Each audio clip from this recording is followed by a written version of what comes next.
A Mala de Hana, uma história real. Introdução.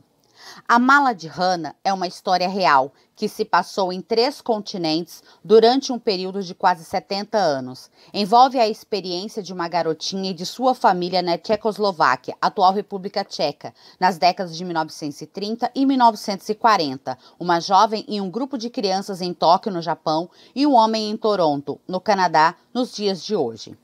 Entre 1939 e 1945, o mundo estava em guerra. O ditador nazista Adolf Hitler desejava que a Alemanha dominasse o mundo.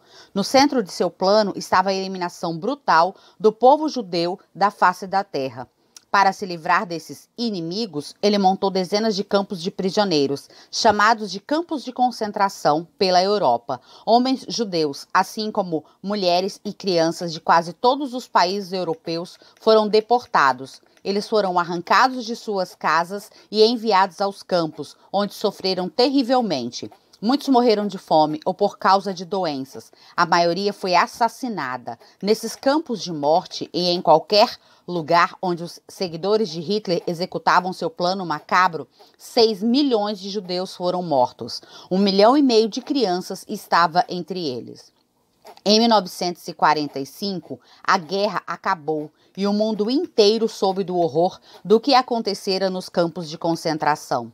Desde então, as pessoas vêm tentando entender melhor o que chamamos de Holocausto, o pior massacre em massa ou genocídio de todos os tempos. Como isso foi acontecer? Como podemos ter a certeza de que nunca ocorrerá de novo? No Japão, um país aliado dos nazistas durante a Segunda Guerra Mundial, prestar atenção à história do Holocausto é algo recente. Um anônimo doador japonês que quis contribuir para a tolerância e o entendimento globais, decidiu que era importante que os jovens do Japão aprendessem mais sobre esse aspecto da história humana. Por iniciativa própria, fundou o Centro Educacional do Holocausto de Tóquio, que tem como objetivo educar as novas gerações. No encontro juvenil sobre o Holocausto em 1999, 200 estudantes de várias escolas de Tóquio e áreas próximas encontraram-se com a sobrevivente Yafan Eliashi. Ela contou sobre como os nazistas massacraram todos os moradores em sua vila, jovens e idosos. No final da palestra, lembrou que as crianças têm o poder de criar a paz no futuro.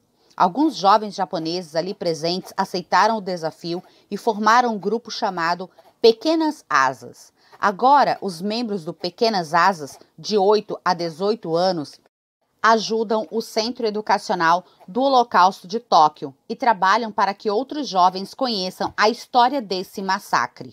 O grupo trabalha sob a liderança de Fumiko Ishioka, a diretora do Centro Educacional. A mala de Hana, é a chave para o sucesso de sua missão. Dentro dela há uma história de tristeza profunda e alegria intensa, uma lembrança da brutalidade do passado e da esperança do futuro. Capítulo 1. Tóquio, Japão, inverno de 2000. Na verdade, é uma mala muito comum, um pouco gasta nas extremidades, mas em boas condições. É marrom, é grande, cabe muita coisa dentro. Roupas para uma longa viagem, talvez. Livros, jogos, tesouros, brinquedos, mas agora já não há nada lá dentro. Todos os dias, crianças visitam um pequeno museu em Tóquio para ver essa mala. Ela fica dentro de uma vitrine de vidro. Através do vidro, dá para ver que há algo escrito. Em tinta branca, na frente da mala, há um nome de menina, Hannah Brady. Uma data de nascimento, 16 de maio de 1931. E uma outra palavra, Heisenkind, é a palavra alemã para órfã. As crianças japonesas sabem que aquela mala veio de Auschwitz, um campo de concentração onde milhões de pessoas sofreram e morreram durante a Segunda Guerra Mundial, entre 1939 e 1945. Mas quem era Hannah Brady? De onde ela veio? Para onde estava indo? O que ela colocou dentro da mala? Como ficou órfã? Que tipo de garota ela era e o que lhe aconteceu?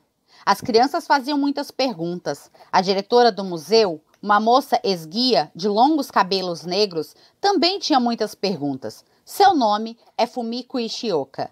Fumiko e as crianças delicadamente retiraram a mala de dentro da vitrine e a abriram. Olharam em todos os bolsos. Talvez Hannah tivesse deixado uma pista. Não havia nada. Olharam dentro do forro, feito com tecido de bolinhas. Também não acharam nenhuma pista ali. Fumiko prometeu às crianças que faria tudo o que pudesse para descobrir quem era a dona da mala e resolver o mistério. E durante o ano seguinte, tornou-se detetive, procurando pelo mundo as pistas deixadas por Hannah Brady. Capítulo 2. Novi Mesto, Tchecoslováquia, década de 1930. Nas montanhas ondulantes, no meio do território da antiga Tchecoslováquia, numa província chamada Morávia, ficava a cidade de Novi Mesto. Não era grande, mas era famosa, especialmente no inverno, quando ficava muito agitada. Pessoas de todos os cantos do país vinham esquiar. Havia corridas, havia trilhas a serem exploradas e lagos congelados. No verão, as pessoas nadavam, pescavam, passeavam de barco e acampavam. Novi Mesto era o lar de 4.000 pessoas. No passado, a cidade também era conhecida pela fabricação de vidro. No entanto, nos anos de 1930, as pessoas trabalhavam nas florestas e em pequenas oficinas que fabricavam esquis. Na rua principal havia um prédio imponente, de 2 andares. Até o sótão tinha 2 andares. No porão, uma passagem secreta levava a uma igreja na praça principal. Antigamente, quando a cidade era cercada, essa passagem era usada pelos soldados para estocar comida e suprimentos para a população de Novi Mesto. No andar térreo desse grande prédio ficava a maior loja da cidade. Ali podia-se comprar quase tudo: botões, geleia, lamparinas a óleo, apetrechos para jardinagem, sinos de Natal, pedras para afiar facas, canetas e guloseimas. No segundo andar vivia a família Brad, o pai Carol, a mãe Marqueta, Hannah e seu irmão mais velho, George. Papai trabalhava 6 dias por semana na loja. Ele era um atleta conhecido por todos em Novi Mesto, por sua paixão por futebol, esqui e ginástica. Também era ator amador, com uma voz tão potente que podia ser ouvida do outro lado do campo de futebol. Por causa de sua voz, era ele quem comandava as corridas de esqui com o megafone, para que todos ouvissem quem estava ganhando. Também era bombeiro voluntário, que juntamente com outros homens e mulheres da cidade, dirigia o carro de bombeiros para atender às emergências. A família Brad costumava abrir a casa para artistas de todos os tipos: músicos, pintores, poetas, escultores e atores. Quando estes ficavam com fome, sempre havia um prato quentinho preparado por Bosca, a empregada e cozinheira da família, e os talentos artísticos sempre encontravam uma plateia ansiosa que incluía 2 crianças arteiras, Hannah e George. Às vezes George tocava violino. Hannah adorava mostrar suas habilidades ao piano para qualquer um que quisesse ouvir. No meio da sala de estar havia uma vitrola à manivela. Hannah sempre tocava sua canção favorita, Eu Tenho 9 Canários, vez após vez. Mamãe era uma anfitriã calorosa e generosa, com um ótimo senso de humor e uma risada que mais parecia um grito de tão alta.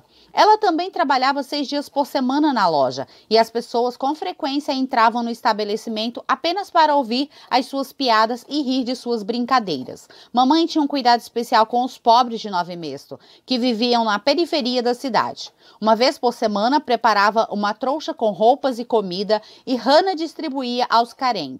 Hannah ficava muito orgulhosa de sua missão e reclamava quando sua mãe não tinha nada para distribuir. Hannah também ajudava na loja. Desde muito pequenos, Hannah e George eram encarregados de manter as prateleiras limpas, arrumadas e abastecidas. Também aprenderam a fatiar fermento fresco, a decorar pão doce com calda de açúcar, a pesar temperos e condimentos e a enrolar cones de papel para servir de saquinhos para doces. De vez em quando, mamãe notava que alguns desses cones, cheios de doce, tinham desaparecido. Hannah nunca dedurou George e ele também nunca dedurou Hannah.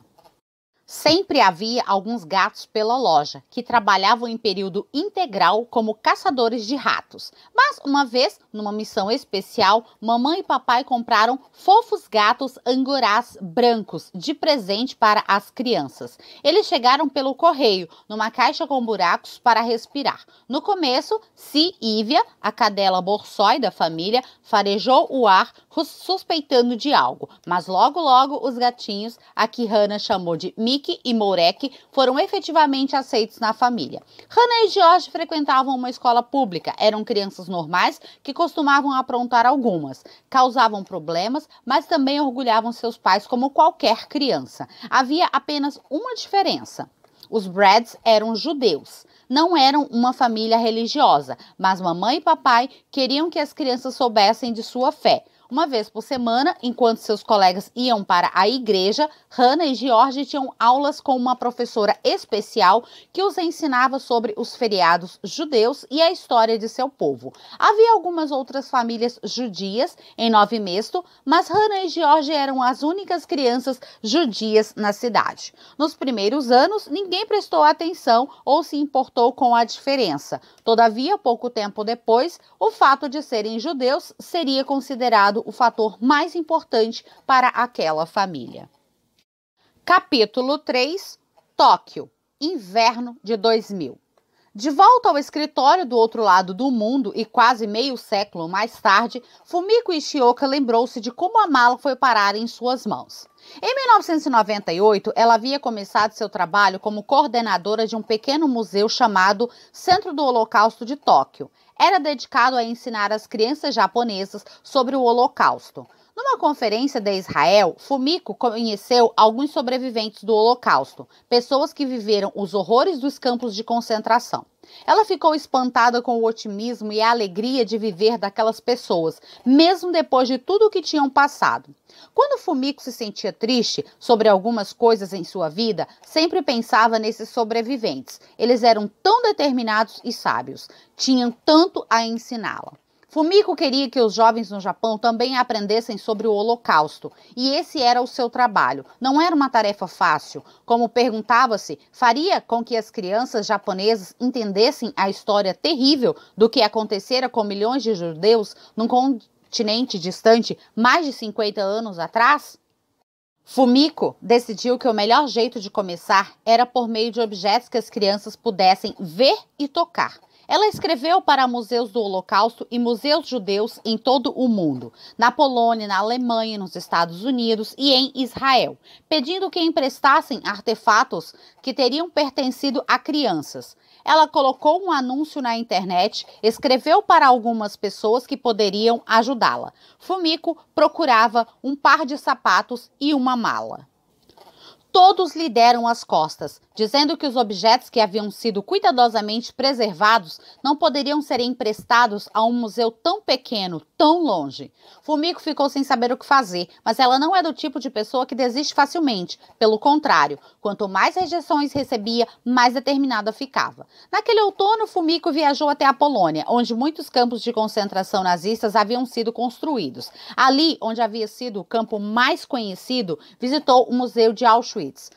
Fumiko implorou para conversar com o diretor assistente do museu. Ela teve 5 minutos para explicar o que queria. Quando deixou o escritório do assistente, tinha a promessa de que seu pedido ia ser considerado. Alguns meses depois, um pacote do Museu de Auschwitz chegou. Uma meia e um sapato de criança, uma blusa, uma lata do gás venenoso Zyklon B e uma mala, a mala de Hannah.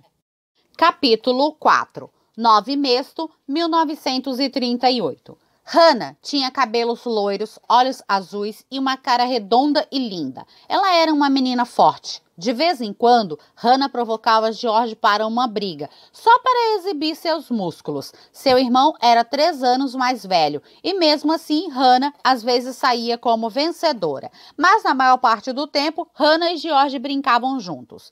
No verão, no riacho atrás da casa da família, eles fingiam ser da marinha. Numa velha banheira de madeira, as crianças velejavam até um deles tirasse a rolha do fundo e o navio afundasse entre risos e muito barulho. Havia 3 tipos de balanço no quintal dos fundos. Um para crianças pequenas, um com 2 lugares e um que ficava preso numa árvore gigantesca e balançava até o riacho. Às vezes as crianças da vizinhança se reuniam ali para competições nos balanços. Quem conseguia ir mais alto? Quem conseguia pular mais longe? Na maioria das vezes era Hannah. Nos longos corredores de seu apartamento no andar de cima da loja, Hannah apostava corridas em seu triciclo vermelho com George, no triciclo azul. No inverno, Hannah e George construíam fortes de neve e esquiavam, mas a paixão de Hannah era patinar, e ela praticava suas piruetas no lago congelado em Nove Mesto. Às vezes, quando vestia seu traje especial para a patinação, que era vermelho, com pelo branco nos punhos, ela imaginava que era uma princesa dançarina. Seus pais, seus amigos e seu irmão aplaudiam suas apresentações. Por seus pais trabalharem 6 dias por semana, as manhãs de domingo eram especiais para a família. Quando acordavam, George e Hannah iam se aconchegar embaixo da colcha de penas na cama dos pais. Nas tardes de domingo, no verão, todos se empilhavam no carro e iam até o forte ou castelo mais próximo fazer um piquenique. De vez em quando, tio Ludwig e tia Reda também viviam em Nove Mesto, os acompanhavam. E no inverno havia corrida de trenó e longas aventuras de esqui. Hannah sabia esquiar muito bem. Na trilha de 8 quilômetros entre Nove Mesto e uma vila próxima, que tinha uma doceria fantástica com pães deliciosos, Hannah era a líder da grande família de primos, mesmo sendo a mais jovem. Na virada do ano de 1938, havia um sentimento novo e ameaçador no ar. Havia rumores de guerra. Adolf Hitler e os nazistas assumiram o controle da Alemanha. No começo daquele ano, Hitler tinha tomado a Áustria, então marchou com seus exércitos em partes da Tchecoslováquia. Refugiados, pessoas que tentavam escapar dos nazistas, começaram a bater na porta da família Brad, pedindo dinheiro, comida e abrigo. Eram sempre bem recebidos por mamãe e papai, mas as crianças estavam perplexas. Quem eram aquelas pessoas? Pensava Hannah. Por que estão vindo para cá? Por que não ficam em suas próprias casas? À noite, quando Hannah e George iam para a cama, mamãe e papai ouviam as notícias pelo rádio. Muitas vezes, amigos vinham e se juntavam a eles, conversando durante toda a noite sobre as notícias que tinham ouvido. Vamos falar baixo, diziam eles, para não acordar as crianças. A conversa dos adultos era intensa, as discussões tão acaloradas que nem ouviam o barulho das tábuas do chão na sala escura, enquanto Hannah e George caminhavam na ponta dos pés até o posto de escuta secreto para perto da porta da sala. As crianças ouviram falar das leis anti-judeus na Áustria, ouviram sobre Kristallnacht na Alemanha, em que gangues de nazistas violentos vagueavam nos bairros judeus, quebrando janelas de casas e lojas, queimando sinagogas e batendo nas pessoas no meio da rua. Isso não pode acontecer aqui, pode? Sussurrou Hannah ao irmão. Shhh, George disse. Se falarmos algo, eles irão nos ouvir e vão nos mandar para a cama. Numa noite, o Sr. Holt, um vizinho, apresentou uma ideia que chocou a todos os adultos. Podemos sentir que a guerra se aproxima, começou a falar. Não é seguro que os judeus continuem aqui. Todos nós devíamos deixar Nove Mesto, deixar a Tchecoslováquia, ir para a América, para a Palestina, para o Canadá, qualquer lugar. Temos de sair agora, antes que seja tarde demais. O resto do grupo ficou paralisado. Você está louco, Sr. Holt? Perguntou uma das pessoas. Aqui é o nosso lar, temos de ficar aqui. E isso encerrou a discussão. Apesar de todos os problemas, os Brad estavam determinados a comemorar a entrada do ano de 1939, na noite de passagem do ano. Depois de um banquete de peru, salsicha, salame e doces, as crianças se prepararam para o tradicional jogo de adivinhação do futuro. Hannah, George e seus primos mais jovens das cidades vizinhas receberam metade de uma casca de noz, onde colocaram uma vela pequena. Uma grande bacia de água foi trazida até o meio da sala. Cada uma das crianças colocou ali seu barquinho de casca de noz. O barco de George, de 11 anos, balançou na água. Foi para lá e para cá. E finalmente parou, meio de lado. A vela continuava acesa. Hannah, 8 anos, colocou o dela. E por alguns momentos o barquinho deslizou suavemente. Daí, balançou e virou de lado. A vela tocou a água e se apagou. Capítulo 5. Tóquio, março de 2000. Desde o dia em que a mala chegara, Fumiko e as crianças ficaram atraídas por ela. Akira, de 10 anos, que geralmente adorava brincar e provocar, perguntou como um órfão se sentia. Michael, que era mais velha, adorava festas e era uma excelente atleta de nado sincronizado. Sempre ficava muito quieta na presença da mala. O objeto fazia com que se pensasse em como deveria ser ficar longe dos amigos. A mala era o único objeto do centro que tinha um nome. Pela data, Fumiko e as crianças calcularam que Hana devia ter 13 anos quando foi enviada a Auschwitz. Um ano mais jovem do que eu, disse uma menina. A idade de minha irmã, disse Akira. Fumiko escreveu de volta ao Museu de Auschwitz. Será que poderiam ajudá-la a descobrir alguma coisa sobre a menina dona daquela mala? Não, responderam eles. Sabiam tanto quanto ela. Fumiko deu a notícia para as crianças. Tente em um outro lugar, suplicou Michael. Não desista, disse Akira. Continue procurando, repetiam as crianças em coro, incentivando-a. Fumiko prometeu que continuaria a busca. Ela escreveu para Yad Vashem, o Museu do Holocausto em Israel. Não, nunca tinham ouvido falar numa menina chamada Hannah Brad, escreveu o diretor. Você já tentou o Memorial do Holocausto em Washington? Fumiko escreveu correndo uma carta para Washington, mas a resposta foi a mesma. Não temos nenhuma informação sobre uma menina chamada Hannah Brad. Como isso era desanimador.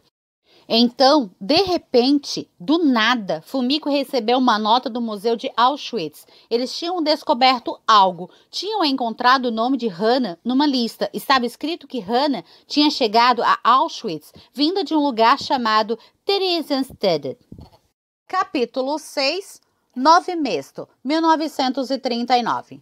No dia 15 de março de 1939, as tropas nazistas de Hitler tomaram o resto da Tchecoslováquia e a vida da família Brad mudou para sempre. Os nazistas declararam que os judeus eram perversos, uma má influência, perigosos. Daquele tempo em diante, a família de Brad e os judeus em Nove Mesto teriam de seguir algumas regras. Os judeus podiam sair de casa apenas durante algumas horas. Podiam comprar apenas em algumas lojas e em determinados horários. Judeus não podiam viajar, então não podiam mais visitar seus queridos tios, tias e avós nas cidades próximas. Os Brad tiveram de declarar aos nazistas tudo o que possuíam: arte, joias, prataria e contas no banco. Eles apressadamente esconderam seus documentos mais preciosos embaixo do assoalho do sótão. A coleção de selos de papai e a prataria da mamãe estavam escondidas com gentis amigos não judeus. Mas o rádio da família foi levado ao escritório central e cedido a um oficial nazista.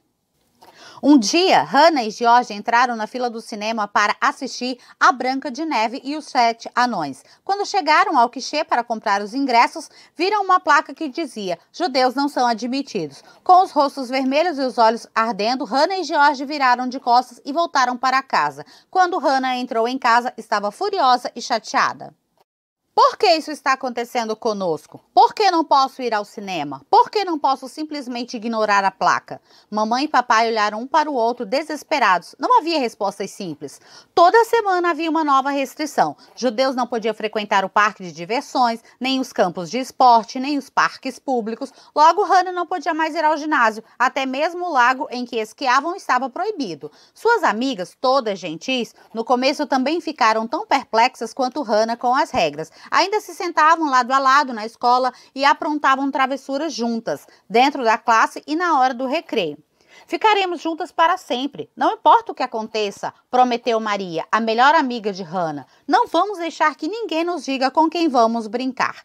Mas, aos poucos, conforme os meses se passavam, todas as colegas de Hannah, inclusive Maria, pararam de visitá-la, depois da escola e nos fins de semana. Os pais de Maria ordenaram que ela ficasse longe de Hannah. Eles tinham medo de que a família toda fosse punida pelos nazistas por deixar que Maria fosse amiga de uma criança judia. Hannah se sentia terrivelmente sozinha. Com cada amigo perdido e a cada nova restrição, Hannah e George sentiam-se que seu mundo ficava um pouco menor. Eles estavam bravos, eles estavam tristes e estavam frustrados. O que podemos fazer agora? Perguntaram aos pais. Para onde podemos ir? Mamãe e papai fizeram o seu melhor para distrair as crianças, para ajudá-las a descobrir novas brincadeiras. Nós temos sorte, disse mamãe, porque temos um grande jardim. Vocês podem brincar de esconde-esconde, podem balançar nas árvores, podem inventar jogos, podem brincar de detetive nos depósitos, podem explorar a passagem secreta, adivinhar charadas. Sejam gratos um pelo outro. Hannah e George eram gratos por terem um ao outro e também por brincarem juntos, mas isso não aliviava a tristeza de não poderem mais fazer o que faziam antes, nem ir àqueles lugares onde costumavam ir. Num dia lindo de primavera, quando o sol brilhava, os dois sentaram no quintal, entediados, brincando com a grama. De repente, Hannah começou a chorar. "Não é justo!" gritou. "Eu odeio isso. Quero que tudo volte a ser como antes." Arrancou um punhado de grama e jogou as folhas no ar. Olhou para o irmão. Sabia que ele estava tão triste quanto ela. "Espere aqui", disse ele, "eu tenho uma ideia." Minutos depois, George estava de volta, com um bloco de papel, uma caneta, uma garrafa vazia e uma pá. "Para que serve tudo isso?" perguntou Hannah. "Talvez se escrevermos todas as coisas chatas que estão acontecendo com a gente, fiquemos mais aliviados." "Isso é bobagem", respondeu Hannah. "Não vai trazer nem o parque nem a diversão de volta e não trará a Maria de volta." Mas George insistiu. Ele era, no fim das contas, o irmão mais velho e Hannah não tinha nenhuma outra ideia. Então, nas horas seguintes, as crianças derramaram sua infelicidade no papel. George escrevendo e Hannah falando. Fizeram listas das coisas que faziam falta e das coisas que os enfureciam. Fizeram listas de todas as coisas que fariam e de todos os lugares para onde iriam quando aqueles tempos terríveis acabassem. Quando terminaram, George pegou as folhas de papel, enrolou-as num tubo, colocou-as dentro da garrafa e fechou-a com uma rolha. Então, os dois andaram até a casa, parando embaixo do balanço duplo. Ali, Hannah cavou um grande buraco. Seria aquele seu esconderijo da tristeza e da frustração. George colocou a garrafa dentro do buraco e Hannah cobriu-a de terra. Quando acabaram, o mundo parecia um pouquinho mais claro e brilhante, pelo menos naquele dia. Era difícil entender tudo o que estava acontecendo, especialmente agora que o rádio da família tinha sido levado embora. Papai e mamãe ouviam todas as noites, às 8 horas, as notícias vindas da Inglaterra sobre os últimos avanços sinistros de Hitler. Mas os judeus não podiam mais sair de casa depois das 8. Ouvir o rádio era absolutamente proibido e a penalidade por quebrar as regras era sempre muito perversa. Todos tinham medo de ser presos. Papai elaborou um plano, uma forma inteligente de burlar as regras nazistas. Ele pediu um favor ao seu velho amigo, o responsável pela torre do relógio. "Ele se importaria?" perguntou papai, "de atrasar o relógio 15 minutos todas as tardes?" Dessa forma, papai conseguiria correr até o vizinho, ouvir as notícias e voltar para casa em segurança, antes que o sino desse 8 badaladas. Eram 8h15, na verdade. O guarda nazista que patrulhava a cidade nem imaginava que existia esse esquema, e papai ficou exultante que havia funcionado. Infelizmente, as notícias que ele conseguiu ouvir no rádio eram ruins. Na verdade, eram péssimas. Os nazistas ganhavam todas as batalhas e avançavam em todas as frentes. Capítulo 7. Tóquio, março de 2000. Theresienstadt. Agora, Fumiko e as crianças sabiam que Hannah tinha chegado a Auschwitz, vinda de Theresienstadt. Fumiko estava entusiasmada. Era a primeira pista sólida que tinham sobre Hannah. Theresienstadt era o nome que os nazistas deram à cidade tcheca de Terezin. Era uma linda cidadezinha com 2 fortes imponentes construídos em meados de 1800 para abrigar prisioneiros políticos e de guerra.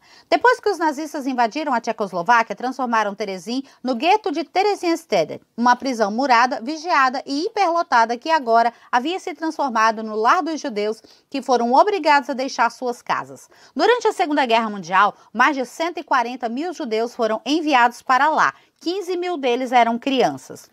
Fumiko ficou até tarde naquela noite, à luz do escritório iluminando o centro escuro, lendo tudo o que pôde encontrar sobre Theresienstadt. Ela ficou sabendo de todas as coisas horríveis que aconteceram em Theresienstadt e que, com o passar dos anos, quase todos os moradores do gueto foram deportados novamente, colocados em trens e enviados para os mais terríveis campos de concentração ao leste, onde ficavam os campos de extermínio. Mas Fumiko também soube que houve casos de de bravura e heroísmo em Theresienstadt. Entre os adultos estavam pessoas muito especiais, grandes artistas, músicos famosos, historiadores, filósofos, estilistas e sociólogos. Todos estavam em Theresienstadt porque eram judeus. Uma infinidade de talentos, capacidade e conhecimento amontoados dentro dos muros do gueto, bem debaixo do nariz dos nazistas e correndo um grande risco. Os prisioneiros planejaram secretamente um elaborado esquema de ensino,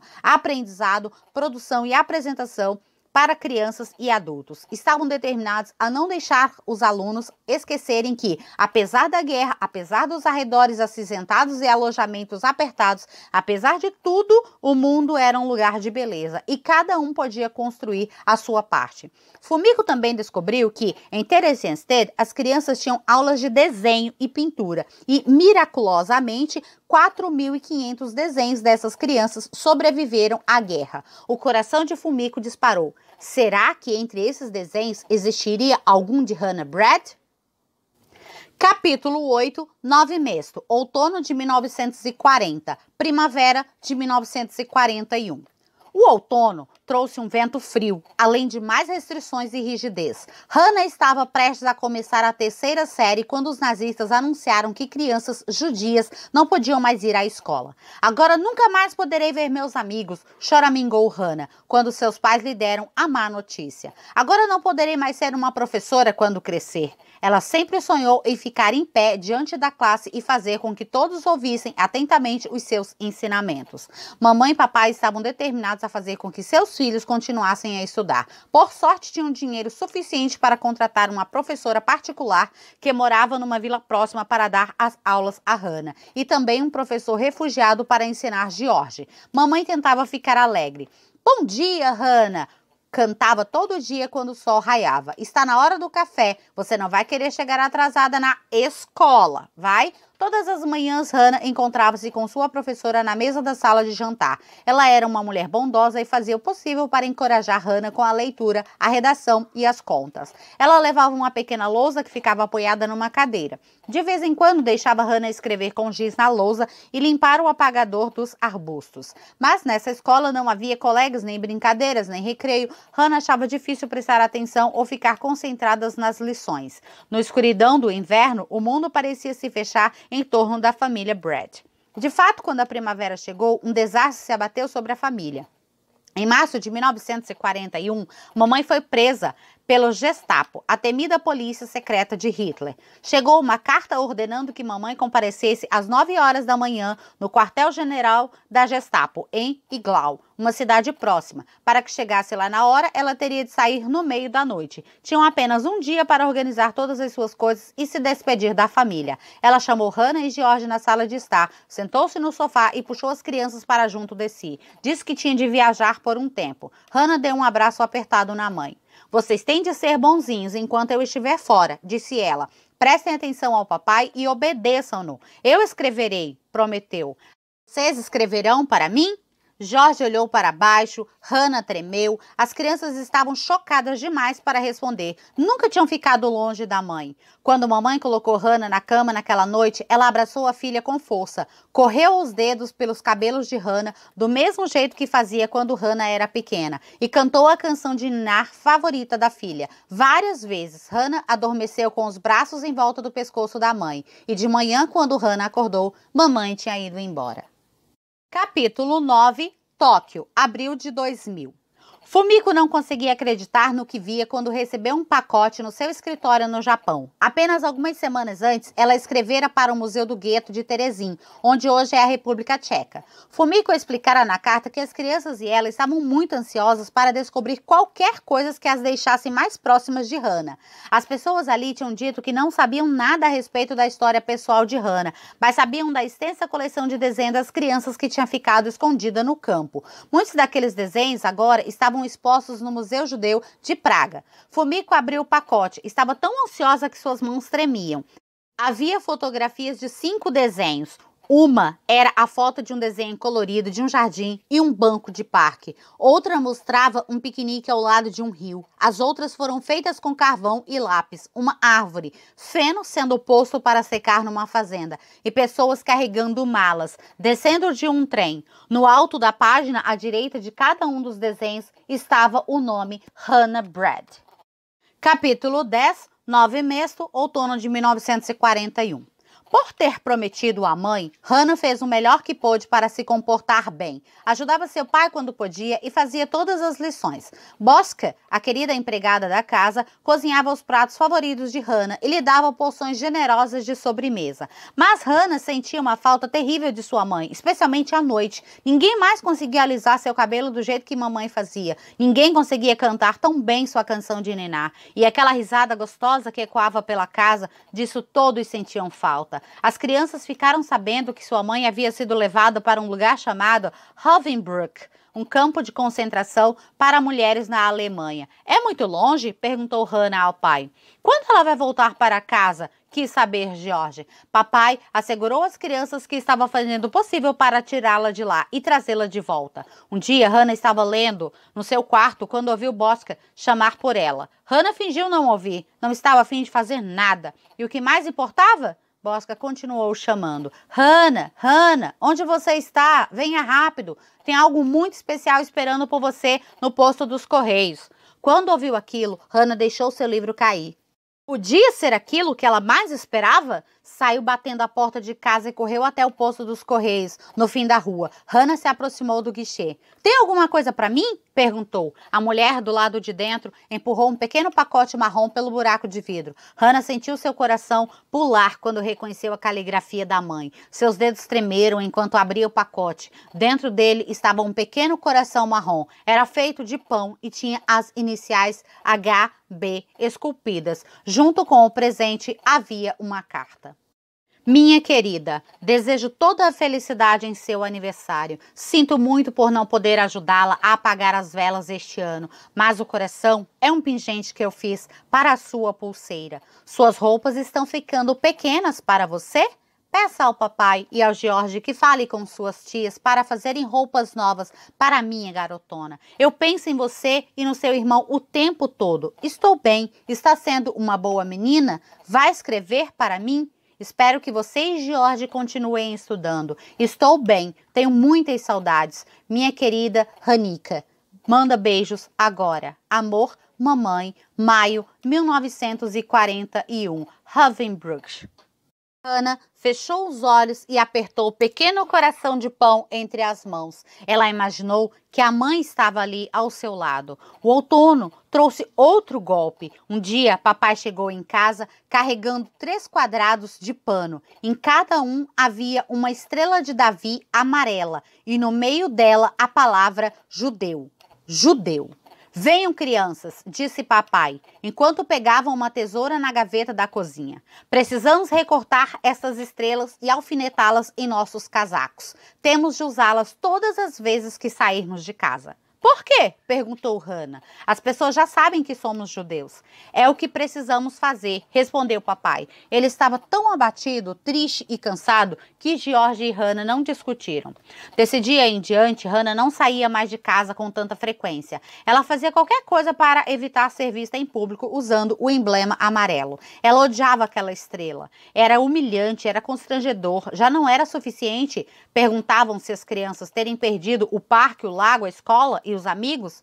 Mas de agora em diante, quando saíssem de casa, a estrela estaria alfinetada em suas roupas.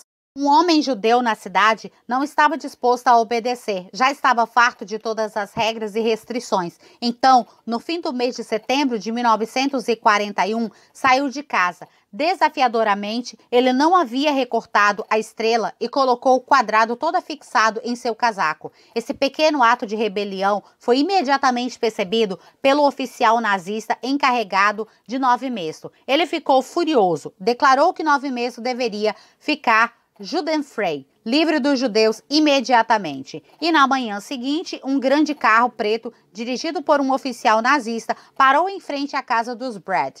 4 homens judeus amedrontados amontoavam-se dentro do carro. Bateram na porta, papai abriu-a. Hannah e George abraçavam-se atrás dele. O oficial da Gestapo berrou para papai sair imediatamente. Hannah e George não conseguiam acreditar no que ouviam. Ficaram lá, chocados, petrificados pelo medo e em silêncio. Papai abraçou as crianças, implorou que elas fossem corajosas e então ele também foi embora.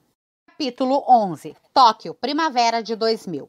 Fumiko estava encantada com os desenhos de Hannah. Sabia que ajudariam as crianças a conhecer melhor quem tinha sido a menina. Seria mais fácil para as crianças colocarem-se no lugar dela. Fumiko estava certa. Mais do que nunca, as crianças voluntárias do centro interessavam-se por Hannah. Lideradas por Michael, algumas formaram um grupo que tinha como missão contar a outras crianças o que tinham visto. Elas chamavam esse grupo de Pequenas Asas. Uma vez por mês, elas se reuniam para planejar o jornalzinho. Todos tinham uma tarefa. As crianças mais velhas escreviam os artigos, as mais jovens desenhavam e algumas escreviam poemas. Com a ajuda de Fumiko, mandavam seu jornalzinho para escolas da região e outras mais longe para que todos ficassem sabendo o que tinham descoberto sobre a história do Holocausto e da busca por Hannah. Mais do que nunca, as crianças queriam saber como era Hannah. Desejavam ver o rosto dessa menininha, cuja história queriam ansiosamente saber. Fumiko percebeu que se achasse uma foto de Hannah, tornaria a menina muito mais viva para as crianças, um ser humano real. Fumiko estava determinada a continuar a busca. Agora que Fumiko tinha os desenhos, uma meia, um sapato, o casaco e, claro, a mala de Hannah, ela sentiu que era a hora de abrir a exposição em que estava trabalhando. O Holocausto visto pelos olhos das crianças. Capítulo 12, 9 Mesto, inverno de 1941-42. Agora eram apenas as 2 crianças, sem os pais. George colocou o braço nos ombros de sua irmã de 10 anos e prometeu cuidar dela. Bosca, a empregada, tentou distraí-los com doces e conversas ternas. Não funcionou. As crianças estavam tristes e todos muito assustados. Horas depois de o pai ter sido levado, bateram novamente na porta. O coração de Hannah disparou. George engoliu em seco. Quem viriam pegar agora? Mas quando abriram a porta, viram tio Ludwig, o querido tio Ludwig. Acabei de saber, disse ele, abraçando Hannah com um braço e George com o outro. Vocês 2 vêm comigo. Vocês devem ficar com sua família, com as pessoas que os amam. Tio Ludwig era cristão e tinha se casado com a irmã de papai. Não sendo judeu, não era alvo dos nazistas, mas ele era corajoso em ficar com George e Hannah. A Gestapo já havia avisado que as pessoas que ajudassem judeus seriam punidas severamente. Tio Ludwig disse às crianças que pegassem suas coisas mais preciosas.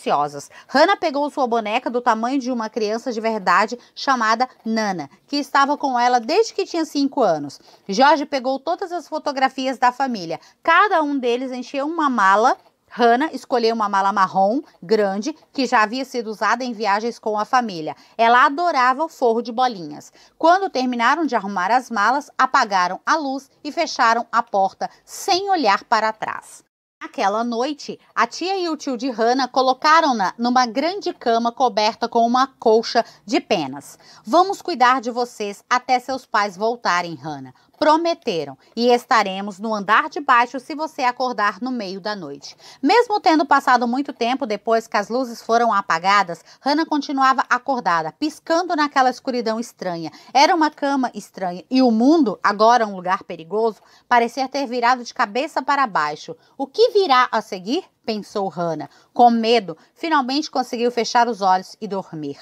Hannah acordou de manhã com latidos desesperados embaixo da janela. Seu coração acelerou. Será que estava certa? Então, reconheceu o som. Era Ivia, a leal cadela Borsoi. Sozinha, tinha encontrado o caminho até Hannah e George. Pelo menos alguns amigos, pensou Hannah. Pelo menos alguns amigos continuam leais. Era um pequeno conforto.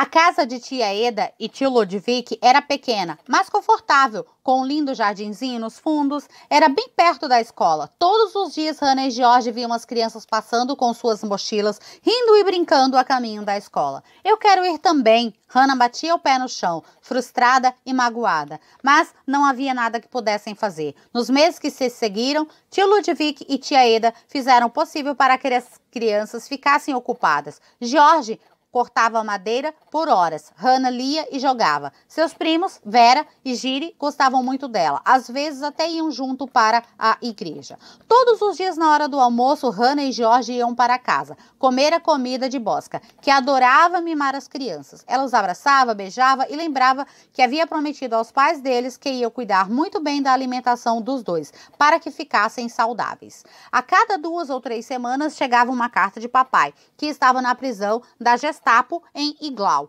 George lia apenas a parte feliz da carta para a irmã. Ele achava que a irmã era jovem demais para saber toda a verdade sobre as condições terríveis das prisões e sobre como o papai estava desesperado para sair. Hannah, porém, não era jovem demais para ser deportada pelos nazistas.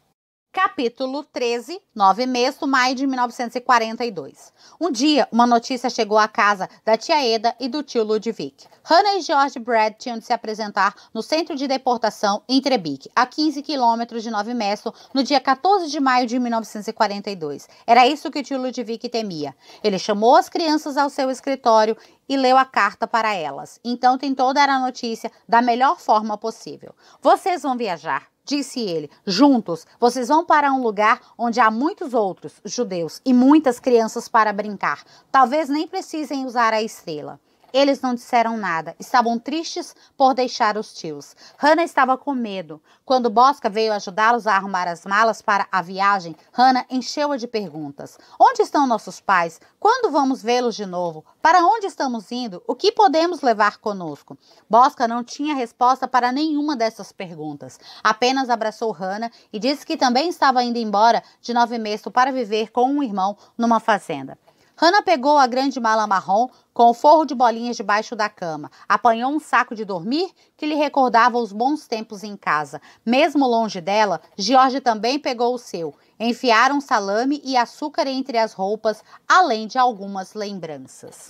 Tio Ludwig estava arrasado por ter de mandar seus sobrinhos para longe. Ele pediu um táxi para levá-los até o centro de deportação. Ele mesmo não conseguiria. Ele e a esposa fizeram o possível para conter as lágrimas quando se despediram de Hannah e George. Prometeram esperar por eles em Nove Mesto, quando a guerra tivesse acabado.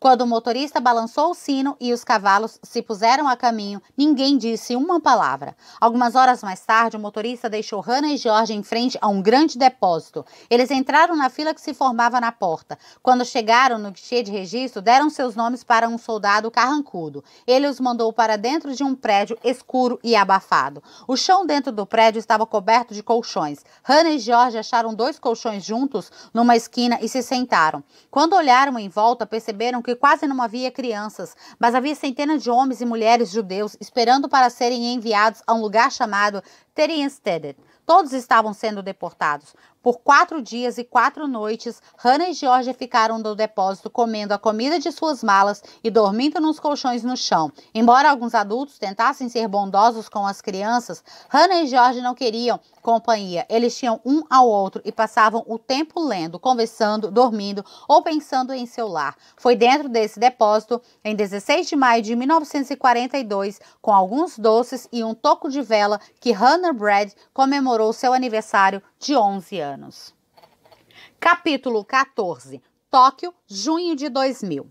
A exposição O Holocausto Visto pelos Olhos das Crianças atraía mais visitantes adultos e crianças do que Fumiko jamais sonhara. A história do Holocausto era nova para a maioria das pessoas que vinham ao museu. Como Fumiko acreditara, aqueles objetos e toda a história por detrás deles tornaram a tragédia real. Embora houvesse interesse pelo sapato, pela lata de gás Zyklon B e pela pequena blusa, era a mala que mais atraía a atenção. Crianças e adultos frequentemente se reuniam em volta da mala para ler a inscrição. Hannah Brad, 16 de maio de 1931, Heisenkind, órfã. Liam os poemas escritos pelos membros das Pequenas Asas e admiravam os desenhos de Hannah, feitos em Theresienstadt.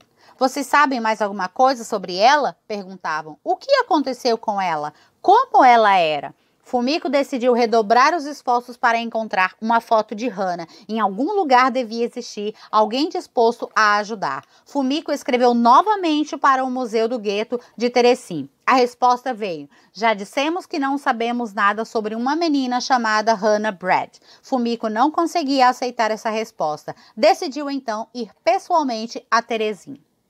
Capítulo 15. Centro de Deportação, maio de 1942. Na manhã do quarto dia, ouviu-se um apito alto e um soldado nazista entrou marchando no depósito. Hana e George se encolheram no canto, enquanto ele berrava as ordens. Todos devem estar na estação de trem em 1 hora. Cada pessoa só pode levar uma mala. 25 quilos, nem 1 grama a mais.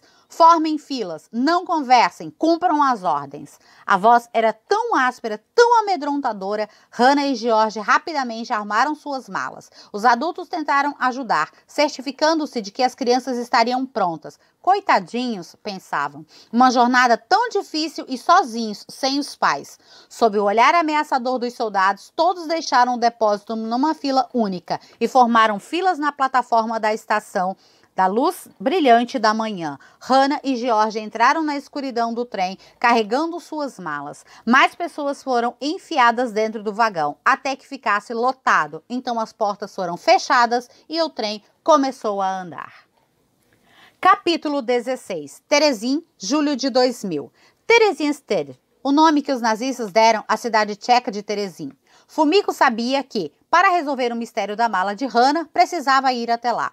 Mas como? A República Tcheca ficava a milhares de quilômetros do Japão e uma passagem de avião ia custar caro. E Fumiko não tinha esse dinheiro. Mas dessa vez a sorte estava ao seu lado. Fumiko foi convidada para participar de uma conferência sobre o Holocausto na Inglaterra. Dali seria uma viagem curta de avião até Praga, capital da República Tcheca. E Terezin ficava a apenas 2 horas de carro de Praga. Fumiko não conseguia conter a ansiedade para partir. Na manhã de 11 de julho de 2000, Fumiko saiu do ônibus na praça central de Terezin. À primeira vista, parecia uma cidade qualquer. Havia ruas largas, cercadas por árvores e casas de 3 andares muito conservadas, com floreiras nas janelas. Por um momento, Fumiko esqueceu-se de que tinha apenas um dia para cumprir sua missão. Naquela noite, teria de voltar para Praga. Seu voo para o Japão sairia na manhã do dia seguinte. Fumiko não havia marcado nada, não havia nenhuma reunião planejada, mas diretamente da praça principal, pôde avistar um longo prédio de 2 andares pintado de amarelo. Era o Museu de Gueto de Terezin. Fumiko abriu a grande porta da frente e entrou na recepção fria. Estava tudo muito quieto. Onde estariam todos? Ela olhou dentro do escritório, próximo à entrada principal. Estavam vazios. Parecia não haver ninguém no prédio. O que aconteceu? Pensou Fumiko. Será que é horário de almoço? Não, são 10 horas da manhã. Fumiko voltou para a praça e cutucou o ombro de um homem simpático que estava sentado num banco. Você pode me ajudar? Perguntou ela. Estou procurando alguém do museu. Oh, você? Hoje? Não vai achar ninguém, minha jovem. É feriado e todas as pessoas que trabalham ali estão de folga. Respondeu o homem. Acho que você está sem sorte. Capítulo 17. Theresienstadt, maio de 1942. A viagem foi calma, sem surpresas. As pessoas ficavam perdidas em pensamentos e no medo do futuro. Então o trem parou abruptamente. As portas foram abertas violentamente e os aterrorizados passageiros próximos às portas podiam ver o cartaz. Estação Burrosvik. Hana apertou os olhos por causa do sol. Quando desceu do trem com seu irmão e sua mala, ali foram avisados de que deveriam andar até a fortaleza de Theresienstadt. Tratava-se de apenas alguns quilômetros, mas as malas eram grandes e pesadas. Será que devemos deixar alguma coisa pelo caminho? Pensaram Hana e George. Para aliviar o peso? Não, tudo o que tinham nas malas era precioso demais. Eram as únicas recordações do lar e da vida que tiveram. George carregava uma mala, a outra puseram num carrinho, puxado por prisioneiros. Hana e George se aproximaram da entrada da fortaleza murada e ficaram na fila. Todos estavam usando uma estrela amarela. No começo da fila, um soldado perguntava o nome, a idade e o local de nascimento. Garotos e homens iam numa direção, meninas e mulheres em outra. Para onde eles vão? Hana perguntou a George com medo de ficar separado do irmão. Posso ficar com você? Implorou. Fique quieta, Hana, disse George. Não faça escândalo. Quando chegaram na frente da fila, o soldado os encarou.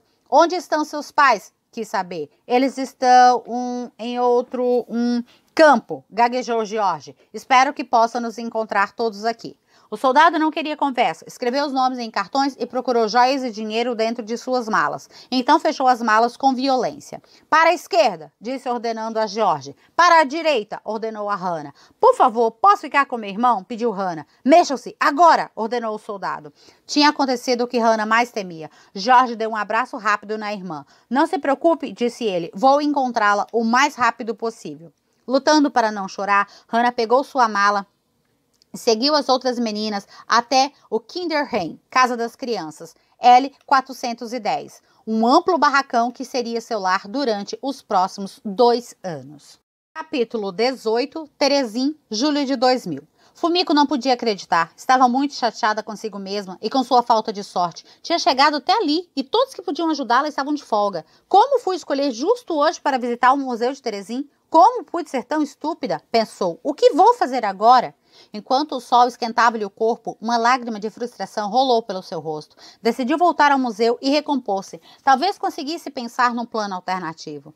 Quando se sentou num banco, em frente à recepção, ouviu um barulho. Parecia vir de um dos escritórios no final do corredor. Ali, no último escritório à direita, encontrou uma mulher com óculos na ponta do nariz, examinando um enorme bloco de papéis. Assustada, a mulher quase caiu da cadeira quando viu Fumiko. Quem é você? Perguntou. O que você está fazendo aqui? O museu está fechado. Meu nome é Fumiko Ishioka, respondeu. Eu vim lá do Japão para encontrar informações sobre uma garotinha que viveu aqui, em Terestedt. Temos a mala dela em nosso museu em Tóquio. Volte outro dia, respondeu a mulher educadamente, e alguém irá ajudá-la. Eu não tenho outro dia, exclamou Fumiko. Meu voo para o Japão sai amanhã de manhã. Por favor, implorou, ajude-me a encontrar Hannah Brad. A mulher tirou os óculos, encarou a jovem japonesa e percebeu como ela estava ansiosa e determinada. A mulher tcheca suspirou. Tudo bem, disse ela. Não posso prometer nada, mas vou tentar ajudá-la. Meu nome é Ludmila. Capítulo 19, Theresienstadt, 1942-43.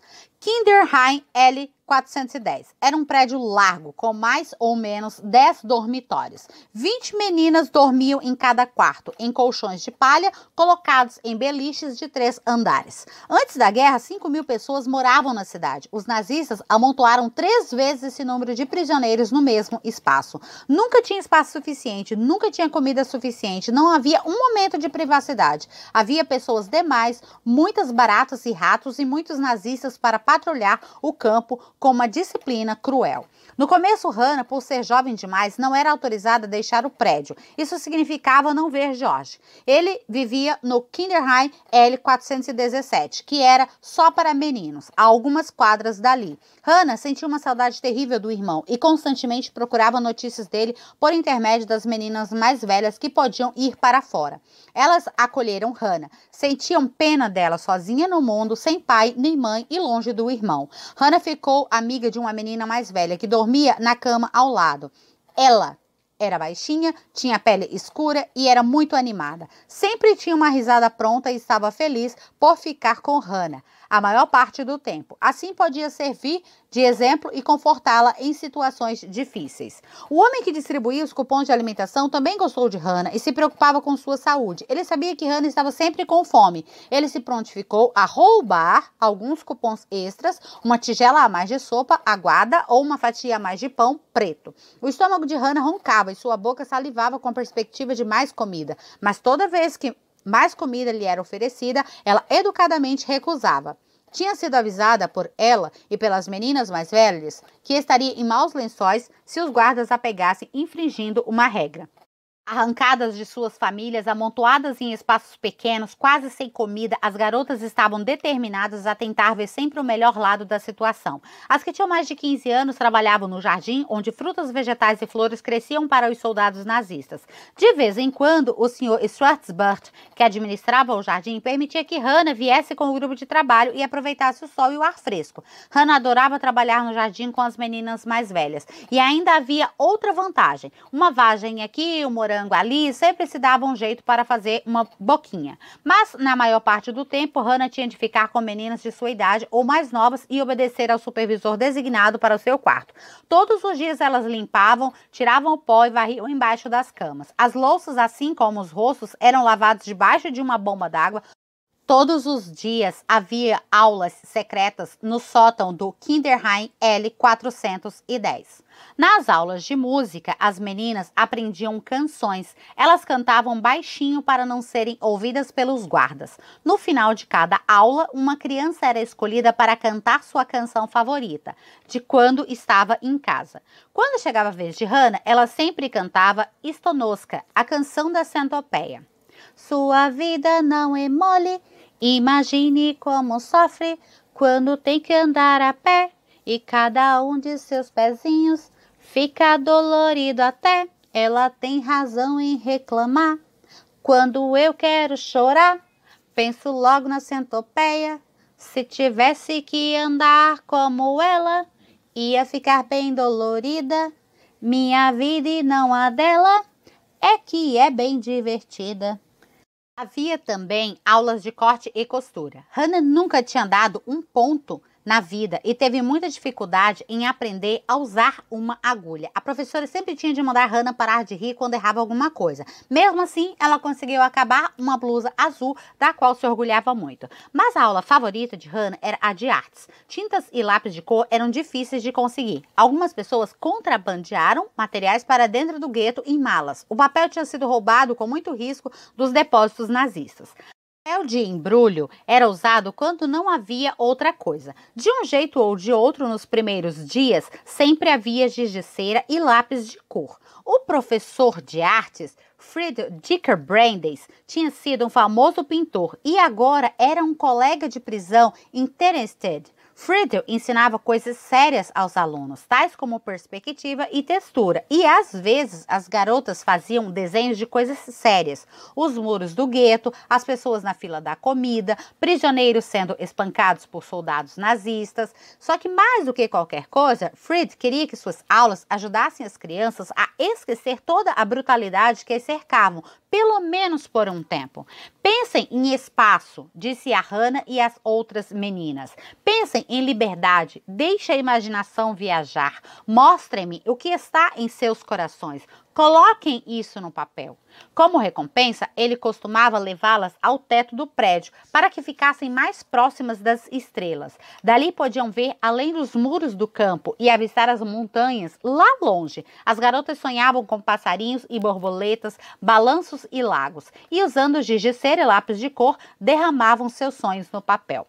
Quando as aulas terminavam e todas as tarefas tinham sido feitas, brincavam com um jogo chamado Esmelina, que foi inventado ali mesmo no gueto. O engenheiro Oswald Pock, que fora deportado para Terezin, o inventara. Baseando-se num jogo chamado Monopólio, os jogadores teriam propriedades tais como Etzung, a estação depauperada, onde as roupas eram desinfectadas, e o quartel dos guardas. Em vez de construir um hotel, os jogadores tinham de construir um cumbal, um esconderijo no sótão acima do quartel. O dinheiro usado no jogo era a moeda corrente do gueto, chamada de Kronen. Apesar de todas as distrações, Hannah sempre acabava se sentindo ainda mais faminta e solitária. George fazia uma falta imensa. Então, um dia, anunciaram que algumas regras seriam alteradas. As garotas poderiam sair uma vez por semana por 2 horas. Hannah saiu correndo imediatamente até a casa dos meninos. George, George Brad! Gritava. Onde está o meu irmão? Você viu meu irmão?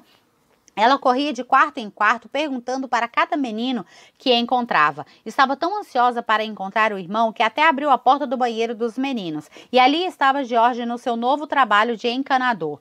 Que reencontro feliz foi aquele! George deixou as ferramentas no chão e Hannah caiu em seus braços. Eles riram, eles choraram. Milhões de perguntas saíram descontroladamente de suas bocas. Você está bem? Alguma notícia da mamãe e do papai? Está comendo bem? Dali em diante, aproveitavam cada oportunidade para se encontrar. George levava a sério a responsabilidade de ser o irmão mais velho. Ele sentia que era sua obrigação proteger Hannah e se certificar de que ela não se metesse em confusões. Ele queria que ela estivesse o mais saudável e feliz possível quando encontrassem os pais novamente. Hannah também era muito devotada ao irmão. Em Teresin, onde nunca havia o suficiente para matar a fome, os moradores recebiam um pequeno bruta, uma rosquinha frita uma vez por semana. Hannah nunca comia sua. Ela entregava sua rosquinha para George para que ele ficasse forte e continuasse um doce. A menina percebia que mais pessoas chegavam a cada dia. Homens, mulheres e crianças vinham de toda a Tchecoslováquia e de outros países europeus. Todo dia um novo grupo desembarcava de trem e Hannah ia procurar rostos familiares. Às vezes, quando se sentia bem, aproximava-se de estranhos e perguntava: "Você conhece meu pai e minha mãe? Você esteve em um lugar chamado Havenbrook? Minha mãe está lá? Você sabe de alguma coisa de Carol e Marqueta Brad?" A resposta era sempre a mesma, mas era dada com bondade e compaixão, sem disfarçar o sentimento de pena. "Não, querida, não conhecemos seu pai e sua mãe, mas se soubermos de algo, qualquer coisa iremos procurá-la e lhe contaremos tudo." Um dia, um rosto familiar apareceu, uma velha amiga de seus pais que não tinha filhos no começo, e Hannah, animadíssima por encontrá-la. Qualquer coisa que lhe recordasse seu antigo lar e a aproximasse um pouquinho mais de seu pai e de sua mãe já era um conforto. Mas de repente, em todos os lugares que Hannah ia, a mulher estava esperando por ela. A cada esquina, lá estava ela. Ela apertava as bochechas de Hannah e a beijava. Um dia, ela foi longe demais. "Vem aqui, pequenina", disse ela, estendendo a mão. "Lembre-se de como nos divertimos juntas? Não se acanhe, não fique sozinha. Você pode vir me ver todos os dias. Pode até me chamar de mãe." "Eu já tenho uma mãe", rebateu Hannah. "Vá embora, deixe-me sozinha." Hannah se recusou a vê-la de novo. Ela sentia falta de sua própria mãe e ninguém ia tomar o lugar dela. Capítulo 20. Teresin, julho de 2000. No Museu do Gueto de Teresin, Ludmila sentou-se e encarou a jovem japonesa empoleirada na ponta da cadeira do outro lado da mesa. A forte determinação de Fumiko estava estampada em seu rosto. Ludmila gostou dela e queria ajudá-la a saber mais sobre essa garotinha, Hannah Brad. Ela puxou um grande livro da prateleira, dentro dele os nomes de quase 90 mil homens, mulheres e crianças que estiveram aprisionadas em Terenstede e que depois foram levados para o leste. Foram direto à página da letra B. Brakova Ermina, Brakova Susana, Brada Thomas, Bradakova Marta, Bradlova Zdenka. "Aqui está ela!" exclamou Ludmila. E ali estava, Hannah Brad, 16 de maio de 1931. "Como posso mais saber sobre ela?" perguntou Fumiko. "Gostaria de saber", respondeu Ludmila. "Mas veja", disse Fumiko, apontando para outra linha da página. Havia outra Brad listado acima de Hannah. "Será que são da mesma família?" Fumiko pensou alto. Ludmila olhou as datas de nascimento. "Apenas 3 anos de diferença." "Sim", respondeu ela. "Há muitas chances de ser um irmão. Os nazistas costumavam listar familiares próximos." Fumiko notou outra coisa. Ao lado do nome de Hannah havia uma marca de checagem. Havia uma marca em todos os nomes daquela página, exceto em um, ao lado do nome de Brad. George Brad, não havia nenhuma marca. O que isso significava? Capítulo 21. Theresienstadt, 1943-44. Os dias e os meses iam passando e Theresienstadt ficava cada vez mais cheia e amontoada. Trens lotados de pessoas chegavam a toda hora. Isso significava menos comida para todos e as pessoas começavam a ficar doentes e fracas. Os mais jovens e os mais idosos eram os que mais corriam riscos. Um dia depois de um ano no gueto, Hannah recebeu uma mensagem urgente do irmão. "Encontre-me na casa dos meninos às 6 horas desta tarde. Tenho uma surpresa maravilhosa para você." Jorge não conseguia esperar para dar as boas novas a Hannah.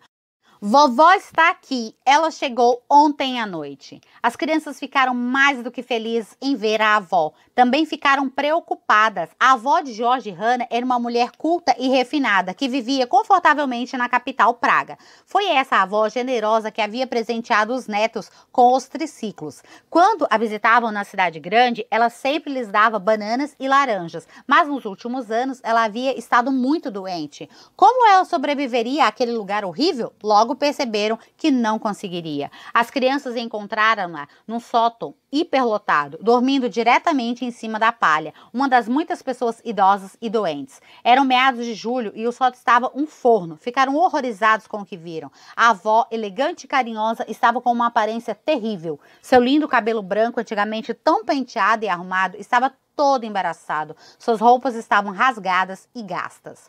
Eu trouxe um desenho para você, exclamou Hannah, achando que isso faria sua avó sorrir, mas esta quase não conseguia virar a cabeça. Então Hannah pegou seu desenho e dobrou como um leque. Descanse, disse, enquanto abanava a avó. Hannah sentiu-se orgulhosa de poder fazer alguma coisa para ajudá-la. Hannah logo soube que os idosos em Terenstead eram os que recebiam as menores porções de comida. A comida que sua avó recebia nunca era suficiente para matar a fome e estava sempre cheia de bichos. E não havia remédios. As crianças a visitavam sempre que podiam e tentavam animá-la com presentes que haviam feito e com canções que haviam aprendido. Esse pesadelo irá acabar logo, dizia George. Mamãe e papai estão contando que permaneçamos fortes, dizia Hannah. Todavia, em 3 meses sua avó estava morta. Além de George e Hannah, poucas pessoas perceberam. A morte estava em todos os lugares. Tantas pessoas morriam todos os dias que o cemitério já estava lotado. Apoiando-se um no outro, Hannah e George se lembraram dos tempos felizes com a avó e choraram juntos. Conforme as pessoas iam sendo despejadas em Terezin, outras milhares eram levadas embora, eram esmagadas em vagões de carga e enviadas para um destino desconhecido no leste. Rumores sobre essas viagens se espalharam dentro dos rumores do campo. Alguns tentaram se convencer e convencer os outros de que uma vida melhor esperava pelas pessoas que iam embora no trem. Mas conforme o tempo passava, chegavam histórias de campos de extermínio e assassinatos brutais em massas que se espalhavam rapidamente. Quando ouvia as pessoas falando dessas coisas, Hannah tapava os ouvidos. As semanas passavam e a temida lista de pessoas a embarcar era colocada em cada bloco, em cada prédio. As pessoas que tivessem o nome nessa lista deveriam se apresentar num auditório próximo aos trilhos em 2 dias. Listas, eram todos os lugares, haviam listas. Os nazistas sistemáticos em relação aos registros queriam que todos os prisioneiros soubessem disso. Por intermédio da contagem frequente dos prisioneiros, mostravam quem estava no comando. Todos ali sabiam quem era contado e ser percebido poderia significar ser levado a outro lugar e ser novamente separado da família e dos amigos. Uma manhã, enquanto Hannah fazia suas tarefas, todos foram ordenados a parar o que estivessem fazendo e reunir-se num amplo campo do lado de fora da cidade. Todos, jovens e idosos, marcharam para fora, escoltados por soldados nazistas que carregavam metralhadoras. Foram ordenados a ficar ali, sem comida, sem água, pressentindo que algo terrível estava para acontecer. Hannah e as outras garotas nem ousavam cochichar entre si. Hannah não conseguia aceitar que seria separada de George ou das garotas de Kinderheim L410, que haviam se tornado como irmãs. Já não era suficiente que seus pais haviam sido separados dela? Ela ficou ao seu lado, tentando animá-la com sorrisos e piscadelas, mas depois de 4 horas esperando, Hannah já não conseguia conter o desespero. Ela começou a chorar. Ela tirou um pequeno pedaço de pão que estava escondido dentro do casaco. Coma isso, Hannah. Silenciosamente implorou. Vai se sentir melhor. Mas as lágrimas de Hannah não paravam. Então a amiga virou-se e olhou para ela. Ouça atentamente o que vou lhe dizer, sussurrou. Você está infeliz e com medo. É assim que os nazistas querem nos ver, todos nós. Você não pode dar essa satisfação a eles, Hannah. Não pode dar aquilo que eles querem. Somos mais fortes e melhores do que isso. Seque essas lágrimas, Hannah, e faça uma cara corajosa. Miraculosamente, foi o que Hannah fez. O comandante nazista começou a gritar nomes. Todos seriam chamados. Finalmente, depois de 8 horas suportando o vento frio, todos foram ordenados a voltar para os barracões. Era setembro de 1944, quando os nazistas começaram a perceber que estavam perdendo a guerra. Anunciaram que mais pessoas deixariam Terenstead. Outros transportes estavam acelerados. Agora, todos os dias havia uma lista de nomes. Todas as manhãs, quando descia até a frente do prédio para ver a lista, o coração de Hannah disparava. E um dia, o nome que ela não queria ver estava lá. George Brett. Hannah sentiu os joelhos fraquejarem, sentou-se no chão e chorou. George, seu querido irmão, seu protetor, estava sendo mandado embora para o leste. Aquele menino forte, agora um jovem, estava designado a seguir no trem com outros 2.000 homens fortes. No seu último encontro, no caminho lamacento entre a casa dos meninos e a Kinderheim L410, George pediu que Hannah ouvisse atentamente. Eu vou embora amanhã, disse ele. Agora, mais do que nunca, você precisa comer o mais que puder. Precisa respirar ar fresco e sempre que conseguir, precisa cuidar de sua saúde. Seja forte. Aqui está minha última porção de comida. Coma até a última migalha. George deu um forte abraço na irmã e suavemente tirou o cabelo da frente dos olhos dela. Eu prometi a mamãe e papai que cuidaria de você e a traria de volta para casa, sã e salva, para sermos novamente uma família. Não quero quebrar minha promessa, disse George. O toque de recolher soou alto e ele foi embora. Hannah sentiu um grande desânimo. Não conseguia suportar ficar separada do irmão. Primeiro foram seus pais e agora George. Ela se sentia terrivelmente sozinha no mundo. Às vezes, quando as outras garotas tentavam animá-la, Hannah virava o rosto ou simplesmente era ríspida. Por que vocês não me deixam em paz? Apenas a bondosa ela conseguia convencê-la a comer as migalhadas refeições. Lembre-se do que seu irmão lhe disse. Você precisa cuidar de sua saúde e ficar forte por ele. 4 semanas mais tarde, Hannah soube que também seria enviada ao leste. Ela iria reencontrar o irmão. Eu vou ver George de novo. Ficava dizendo para todo mundo. Ele está esperando por mim. Procurou por ela. Pode me ajudar? Pediu. Quero estar bem quando reencontrar meu irmão. Quero que ele veja como eu me cuidei bem. Apesar de seus temores, ela queria nutrir as esperanças de sua jovem amiga. Ela sorriu e ajudou-a. Pegou água na bomba e usou seu último pedaço de sabão para lavar o rosto de Hannah e limpar seu cabelo embaraçado e sujo. Com um trapo, arrumou o cabelo de Hannah e fez um rabo de cavalo. Deu um beliscão em cada bochecha para que Hannah ficasse corada. Daí, deu um passo para trás para admirar o seu trabalho. O rosto da menina brilhava com esperança. Obrigada a ela, disse Hannah, abraçando a menina mais velha. Não sei o que faria sem você. Pela primeira vez desde que George havia ido embora, Hannah parecia feliz. Naquela noite, Hannah fez a mala. Não havia muito o que arrumar. Algumas peças de roupa extremamente gastas, um de seus desenhos favoritos das aulas de arte do professor Fried e um livro de histórias que ganhara de ela. Quando ela foi dormir, Hannah deitou no seu beliche e dormiu sua última noite em Terestedt. Na manhã seguinte, ela e muitas outras garotas do Kinderheim L410 marcharam em direção aos telhos. Guardas nazistas berraram ordens e seus cães latiam e cerravam os dentes. Ninguém saiu da fila. Para onde você acha que estamos indo? Hannah sussurrou a ela. Ninguém sabia. As garotas encheram os vagões escuros, um por um, até que não havia mais nenhum centímetro de espaço. Havia um cheiro ruim no ar e o trem começou a se mover. O trem andou por um dia e uma noite. Não havia comida, não havia água, não havia banheiro. As meninas não tinham ideia de quanto duraria a viagem. Suas gargantas estavam secas, seus ossos doíam e seus estômagos roncavam de fome. Tentavam consolar umas às outras, cantando as canções que lembrassem o lar. Apoie-se em mim, disse ela suavemente, e escute Hannah. Quando eu quero chorar, penso logo na centopeia. Se tivesse que andar como ela, ia ficar bem dolorida. Minha vida e não a dela é que é bem divertida. As garotas ficavam de mãos dadas, fechavam os olhos e imaginavam estar em um outro lugar. Cada garota imaginava algo diferente. Quando Hannah fechava os olhos, ela via o rosto forte e risonho de seu irmão. Então, de repente, no meio da noite, no dia 23 de outubro de 1944, as rodas do trem frearam. As portas se abriram. As garotas foram ordenadas a sair do vagão. Estavam em Auschwitz. Um guarda raivoso ordenava que ficassem em filas retas e em silêncio na plataforma. Ele segurava com força um grande cão, pronto para dar o bote. Olhava o grupo de cima a baixo rapidamente. Balançou seu chicote em direção a uma menina que sempre teve vergonha de sua grande altura. Você, disse ele, ali, à direita. Balançou o chicote novamente em direção a outra menina mais velha. Você, para lá, também. Então chamou um grupo de jovens soldados que estava na ponta da plataforma. Leve-as, agora! Ordenou apontando para Hannah e o resto do grupo. Grandes holofotes quase cegaram as meninas. Deixem as malas na plataforma, ordenaram os soldados. Através de um grande portão de ferro e sob o olhar atento dos cães de guarda, os dos homens uniformizados, Hannah e suas antigas companheiras de quarto marcharam. Hannah segurava a mão de ela com força. Passaram por grandes barracões. Viram os rostos esqueléticos dos prisioneiros em seus uniformes listados. Espiando pelas frestas das portas, foram ordenados a entrar num grande prédio. As portas se fecharam atrás delas com um barulho terrível.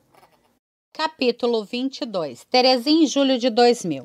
O que essa marca de checagem significa? Perguntou Fumiko olhando para a página onde estavam os nomes de Hannah Brad e George Brad. Ludmila hesitou, então falou cuidadosamente. A marca significa que a pessoa não sobreviveu. Fumiko abaixou os olhos e olhou a folha novamente. O nome de Hannah estava marcado. Com as quase 15 mil crianças que se passaram por Theresienstadt, Hannah morreu em Auschwitz. Fumiko abaixou a cabeça e fechou os olhos. Ela já desconfiava da verdade, mas vê-la confirmada no papel era um golpe. Fumiko sentou-se ali em silêncio, tentando assimilar o que ouvira. Então recompôs-se e olhou para cima. A história de Hannah não estava acabada. Agora, mais do que nunca, Fumiko queria saber tudo sobre ela, para si mesma, para as crianças que esperavam no Japão e para a memória de Hannah. Estava absolutamente determinada de que essa vida tirada tão injustamente não seria esquecida. Era sua missão e a busca não tinha acabado. Não há marcas ao lado do nome de George, disse Fumiko. Será que há um jeito, gaguejou, de descobrir onde ele está? O que aconteceu com ele? Para onde ele foi? Ele ainda está vivo? Se ela pudesse encontrá-lo, ele poderia lhe contar mais sobre Hannah. Fumiko sentiu que tremia de ansiedade. Ludmila olhou com tristeza para Fumiko do outro lado da mesa. Podia ver como Fumiko queria saber. Não tendo ideia do que aconteceu com ele, disse suavemente. A guerra foi há tanto tempo que você sabe, ele pode ter ido por qualquer lugar do mundo, pode ter mudado o nome ou pode até mesmo já ter morrido de velhice. Por favor, implorou Fumiko, ajude-me a encontrá-lo. A mulher suspirou e virou-se para as restantes com largos volumes com nomes e listas. Podemos procurar pistas aqui, disse ela. Por uma hora, Fumiko e Ludmila olharam os livros cheios de nomes, procurando outra menção a George Brad, e finalmente encontraram uma. Estava na lista de prisioneiros de Kinderheim L417, a Casa dos Meninos, em Theresienstadt. Os nomes estavam agrupados em listas de 6, pois 2 garotos compartilhavam o mesmo colchão num beliche de 3 andares. Quando Ludmila checou os nomes do grupo de George Brad, olhou para Fumiko, assustada. Kurt Koutok, disse ela. Kurt Koutok? Repetiu. Eu conheço esse nome. Ele está vivo. Acho que esse colega do beliche de George vive em Praga, mas não tenho ideia de seu endereço. Se o localizarmos, talvez ele possa nos dizer o que aconteceu com o irmão de Hannah. Infelizmente, não há mais nada que eu possa fazer por você até aqui. Tente o Museu Judeu em Praga. Talvez alguém ali consiga ajudá-la. Fumiko agradeceu Ludmila muitas vezes por tudo o que ela havia feito. Ela a abraçou e prometeu contar os resultados de sua busca. Ludmila desejou toda a sorte para Fumiko. Então Fumiko pegou sua pasta e correu do museu até a praça. O ônibus para Praga sairia a qualquer momento. Capítulo 23. Praga, julho de 2000. Restavam apenas algumas horas antes que o avião de Fumiko partisse para o Japão na manhã seguinte. Tão logo saiu do ônibus em Praga, chamou um táxi. Museu Judeu, por favor, disse tentando recuperar o fôlego. Ela chegou ao Museu Judeu em Praga alguns minutos antes do fechamento. O guarda pediu que voltasse no dia seguinte. Não posso, implorou Fumiko. Tenho de voltar ao Japão amanhã de manhã. Estou aqui para ver Micaela Rajed. Ela me ajudou a encontrar desenhos muito importantes. Quando nada mais parecia convencer o guarda, Fumiko distorceu um pouco a verdade. Ela está me esperando, disse Fumiko, confiante, e ele a deixou entrar. Dessa vez, Fumiko teve sorte. A mulher estava em seu escritório e se lembrou da história de Hannah. Ela ouviu atentamente enquanto Fumiko contava tudo o que havia descoberto. Já ouvi falar de Kurt Koutok, disse Micaela, com voz suave. Fumiko nem conseguia acreditar. Vou ajudá-la a encontrá-lo, prometeu Micaela. Ela percebeu que Fumiko não tinha tempo a perder. Fumiko sentou-se em silêncio enquanto Micaela dava um telefonema atrás do outro. Cada pessoa com quem Micaela falava fornecia outro número de contato e desejava boa sorte na busca. Finalmente, ela encontrou um escritório em que o Sr. Koutok trabalhou como historiador de arte. Ela passou o telefone para Fumiko para que ela tentasse explicar a situação. A secretária queria ajudar, mas disse que o Sr. Koutok estava partindo em viagem para a América naquela noite. Sinto muito, explicou a secretária, mas será impossível vê-lo hoje. Ele não tinha nem tempo para dar um telefonema. Micaela percebeu desapontamento no rosto de Fumiko. Pegou o telefone de volta e implorou à secretária. Você não tem ideia do quanto essa jovem está desesperada. Ela tem de voltar ao Japão logo de manhã. Essa é a única chance. A secretária finalmente cedeu. 2 horas mais tarde, o céu já estava escuro e o museu oficialmente fechado. Todos os funcionários já tinham ido embora, mas um escritório continuava com as luzes acesas. Ali, Fumiko e Micaela aguardavam a chegada do Sr. Kotoka. Finalmente ele chegou. O homem forte, com grandes olhos brilhantes, tinha muito o que contar. Tenho apenas meia hora, disse ele, antes de ir para o aeroporto. Claro que me lembro de George Brad. Dormimos no mesmo beliche em Terested. Nunca esquecemos os laços que formamos com as pessoas em Terested. E além disso, ainda somos amigos. Ele mora em Toronto, no Canadá. O Sr. Kotoka tirou do bolso uma pequena agenda de endereços. Aqui está o que você procura, disse sorrindo. Escreveu o endereço de George Brad e deu o papel a Fumiko. Oh, Sr. Kotoka, nem sei como lhe agradecer.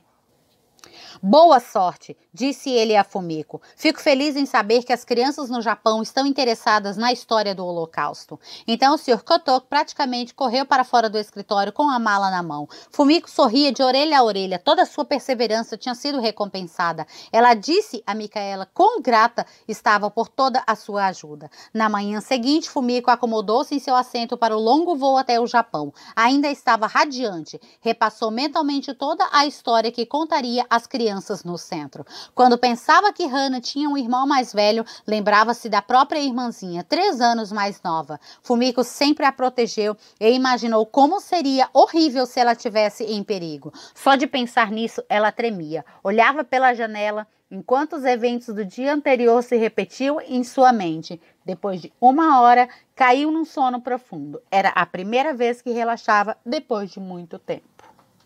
Capítulo 24. Tóquio, agosto de 2000.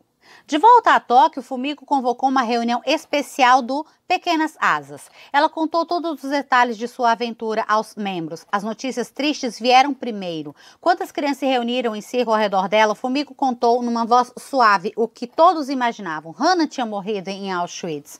Mas tem uma ótima surpresa, disse Fumiko. Os rostos das crianças se encheram de esperança.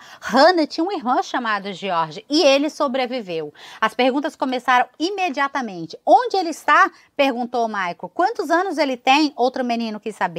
Ele sabe que estamos com a mala de Hana? Perguntou Akira. Fumiko disse tudo o que sabia e disse que ficaria até tarde naquela noite para escrever uma carta a George.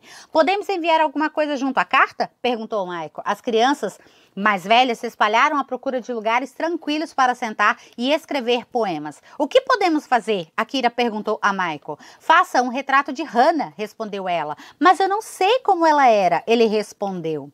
Usa sua imaginação, disse Michael. E Akira fez exatamente isso. Fumiko escreveu sua carta com cuidado. Ela sabia que algumas informações ali seriam um choque para George. Ela sabia que alguns sobreviventes do Holocausto se recusaram a falar sobre suas experiências. Pensava que as memórias dele eram doloridas e amargas e que talvez ele nem quisesse ouvir falar da mala de Hana e das crianças do Centro Educacional do Holocausto de Tóquio, no Japão. Fumiko providenciou cópias dos desenhos de Hana e embalou-as cuidadosamente junto com os desenhos e cartas das outras crianças. Ela levou o pacote até o correio, cruzou os dedos e enviou-os ao Canadá. Capítulo 25. Toronto, Canadá, agosto de 2000. Era uma tarde quente de agosto. George Brad, 72 anos, havia chegado mais cedo do trabalho e planejava revisar algumas contas daquela tarde. Ele estava sentado na sala de jantar quando viu os passos do carteiro, o barulho dos envelopes entrando pela fresta da porta e caindo no chão. Pego a correspondência mais tarde, pensou ele. Daí tocar a campainha. Quando ele abriu a porta, viu o carteiro. Isso não passa pela fresta, disse ele, estendendo um pacote com o selo do Japão. O que será isso? Pensou George. Ele não conhecia ninguém no Japão. Quando ele abriu o pacote e começou a ler a carta, seu coração disparou. Ele fechou os olhos, abriu-os novamente, piscando forte, certificando de que aquilo que estava lendo era real. Estaria sonhando acordado? A perda da irmã Hana era a dor mais íntima e profunda de George. Ele tinha vivido com aquela dor por mais de meio século e nunca superou a culpa por não ter zelado pela irmã, protegendo-a do pior. Agora, de alguma forma, do outro lado do mundo, a história dela estava sendo sido contada e sua vida homenageada. Jorge estava perplexo. Ele se sentou e deixou que sua mente voltasse 55 anos antes. Quando Auschwitz foi libertado, em janeiro de 1945, George Brad tinha 17 anos de idade. Ele sobreviveu aos horrores do campo por ser jovem e forte. Ele teve muita sorte por trabalhar no que aprendeu em Theresienstadt, consertar encanamento. Na época de sua libertação, estava muito fraco e terrivelmente magro, mas Jorge estava determinado a voltar a Novo Mestre, para seus pais e sua irmãzinha Hannah. Ele queria desesperadamente ver sua família reunida novamente. A pé, de trem, pedindo carona, Jorge conseguiu voltar à casa que amava em maio de 1945. Foi diretamente à casa de tio Ludwig e tia Eda. Aquele tinha sido o último lugar em que havia sido amado e se sentido seguro com sua família. Quando abriu a porta e viram o sobrinho, o tio e a tia caíram em cima dele, abraçando, beijando, tocando e chorando, quase descrentes de que ele havia sobrevivido. Mas a intensa alegria do reencontro foi rápida. Onde estão mamãe e papai? Perguntou George. Ludwig e Eda foram forçados a contar a verdade. Marqueta foi enviada de Ravensbrück a Auschwitz e assassinada ali em 1942. Carrier foi morto no mesmo ano. E Hannah, sussurrou Jorge. Tudo que seus tios sabiam é que ela havia sido enviada a Auschwitz. Por meses, Jorge nutriu a vã esperança de que de algum jeito, em algum lugar, Hannah apareceria. Ele procurava por ela nos rostos de todas as meninas que via, em cada rabo de cavalo que passava balançando, em cada passo lépido de uma criança saudável na rua. Um dia, Jorge encontrou uma adolescente na rua principal em Praga. Ela parou bem na frente dele. Jorge? Perguntou. Você não é o George Brad, irmão de Hannah? Meu nome é Marta. Eu conheci Hannah. Todas nós, as garotas mais velhas de Theresienstadt, amávamos a sua irmã. Jorge procurou nos olhos de Marta alguma informação, alguma esperança. Ela percebeu que Jorge ainda não sabia o que acontecera com Hannah. Jorge, disse ela, calmamente, de maneira simples, segurando as mãos dele. Hannah foi enviada para morrer na câmara de gás, em Auschwitz, no mesmo dia em que chegou. Sinto muito, George. Hannah está morta. Os joelhos de George viraram gelatina e todo o seu mundo escureceu. Capítulo 26, Toronto, agosto de 2000. Mais de meio século depois de George descobrir o terrível destino de seus pais e de sua irmã, muita coisa aconteceu. Aos 17 anos, George deixou Novo Mesto, mudou-se de cidade em cidade pela Europa, carregando seu único bem precioso, uma caixa com fotografias de sua família que tio Ludwig e tia Eda haviam escondido. Então, em 1951, mudou-se para Toronto e abriu uma firma de serviços de encanamento junto com outros sobreviventes do Holocausto e fez muito sucesso. George se casou, tornou-se pai de 3 filhos e muito depois de uma menina. George se orgulha de, apesar do sofrimento durante o Holocausto e do assassinato de seus pais e de sua irmã pelos nazistas, ter continuado a viver. Era um empresário bem-sucedido e um pai orgulhoso. Ele se considerava uma pessoa saudável que, na maior parte do tempo, deixava sua experiência de guerra no passado, mas quando alcançava um objetivo ou se sentia alegre, sempre era cutucado pela lembrança de sua linda irmãzinha e de seu terrível destino. E agora, ali estava ele, com uma carta do outro lado do mundo, contando como a mala de sua irmã estava ajudando uma geração de japoneses a aprender sobre o Holocausto. A carta de Fumiko também pedia gentilmente sua ajuda. Por favor, me desculpe se minha carta o machuca por lembrá-lo de sua experiência difícil, mas eu gostaria muito de poder saber mais da sua história e da história de Hannah. Gostaríamos de saber como era a vida de vocês antes de serem enviados ao campo, as coisas sobre as quais conversavam, seus sonhos e os sonhos dela. Estamos interessados em qualquer coisa que ajude as crianças no Japão a se sentirem mais próximas de Hannah. Gostaríamos de entender o que o preconceito, a intolerância e o ódio causaram às crianças judias. Se possível, ficaria muito grata se pudesse me emprestar algumas fotos da família. Estou ciente de que a maioria dos sobreviventes do Holocausto perdeu suas famílias e suas lembranças, mas se tiver alguma foto seria de muita ajuda para as crianças do Japão entenderem um pouco mais sobre o Holocausto. Nós, do Centro Educacional do Holocausto de Tóquio e as crianças do Pequenas Asas, estamos exultantes em saber que Hannah tinha um irmão e que ele sobreviveu. Estava assinado Fumiko Ishioka. Jorge nem conseguia acreditar. Tantas conexões espantosas e coincidências estranhas colocaram 3 mundos juntos. O mundo das crianças no Japão, o mundo de Jorge no Canadá e o mundo perdido de uma menina judia da Tchecoslováquia que tinha morrido havia tanto tempo. Jorge limpou a lágrima que descia pela sua bochecha e abriu um sorriso. O rosto de Hannah estava tão claro em sua mente, ele quase podia ouvir sua risada e sentir sua mão macia. Jorge foi até o grande armário de madeira e pegou um álbum de fotografias. Queria entrar em contato com Fumiko e Shioka o mais rápido possível. Capítulo 27, Tóquio, setembro de 2000. Desde que mandara a carta para Toronto, Fumiko estava com os nervos à flor da pele. Será que Jorge mandaria uma resposta? Será que ele ajudaria os japoneses a conhecer Hannah? Até mesmo o carteiro sabia como Fumiko estava ansiosa pela resposta. Alguma coisa do Canadá hoje? Ela sempre perguntava quando o via andando em direção à porta da frente. Ele ficava triste em ver o desapontamento no rosto dela, dia após dia. Então, no último dia do mês, Fumiko estava recepcionando 40 convidados no centro. Eram alunos e professores que tinham vindo aprender sobre o Holocausto e ver a mala. Pelo canto do olho, através da janela, Fumiko viu o carteiro andando rapidamente em direção ao prédio, com um largo sorriso no rosto. Fumiko pediu licença e correu para encontrá-lo. Aqui está, disse ele, sorrindo de orelha a orelha. E pôs nas mãos dela um envelope grosso, vindo de Toronto. Oh, obrigada, exclamou Fumiko. Obrigada por fazer o meu dia feliz. Levou o pacote até seu escritório e abriu-o. Conforme ia folheando as páginas, fotos iam aparecendo. 4 fotografias de Hannah, o cabelo louro brilhando em volta de seu rosto arredondado. Fumiko gritou, não conseguia segurar. Alguns professores que visitavam o centro, assim como alguns alunos, correram até o escritório. O que aconteceu? Alguma coisa errada? Perguntaram. Não há nada errado, disse Fumiko, tropeçando nas palavras. Estou tão feliz, tão animada. Olhem, aqui está uma foto de Hannah, essa linda garotinha cuja história trabalhamos tanto para conseguir. Juntamente com as fotografias havia uma longa carta de Jorge. Por intermédio da carta, Fumiko ficou sabendo dos dias felizes de Hannah em Nove Mesto e de sua família, de como ela adorava esquiar e patinar. Era reconfortante saber que Hannah tinha vivido uma vida feliz antes de a guerra arruinar tudo. E Fumiko ficou sabendo quem era Jorge. Conforme ia lendo sobre sua vida no Canadá, seus filhos e netos, Fumiko sentia que explodia de felicidade. Ela começou a chorar. Ele sobreviveu, repetia a si mesmo. Ele sobreviveu. Mais do que isso, tinha uma linda família. Não conseguia esperar até contar aos membros do Pequenas Asas. Capítulo 28, Tóquio, março de 2001. Acalmem-se, disse Fumiko sorrindo. Eu prometo que logo logo eles estarão aqui.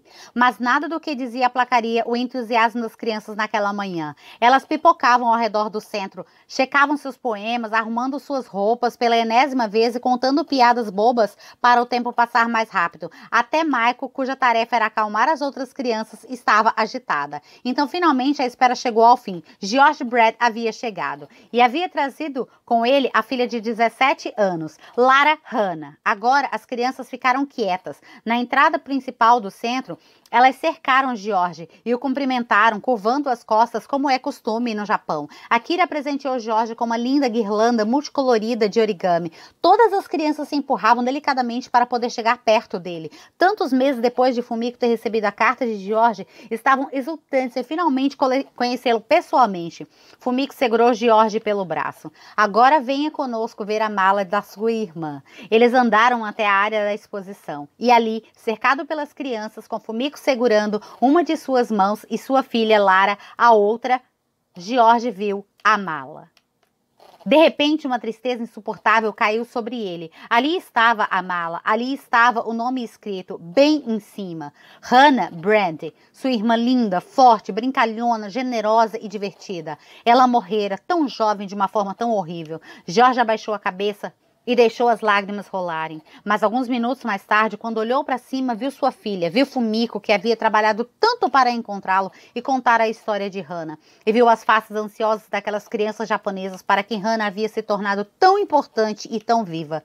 Jorge se deu conta de que, no fim, um dos desejos de Hannah tinha se tornado realidade. Hannah tinha se tornado uma professora. Por causa de sua mala e de sua história, milhares de crianças japonesas aprendiam as coisas que Jorge considerava as mais preciosas dádivas que podemos ter no mundo: tolerância, respeito e compaixão.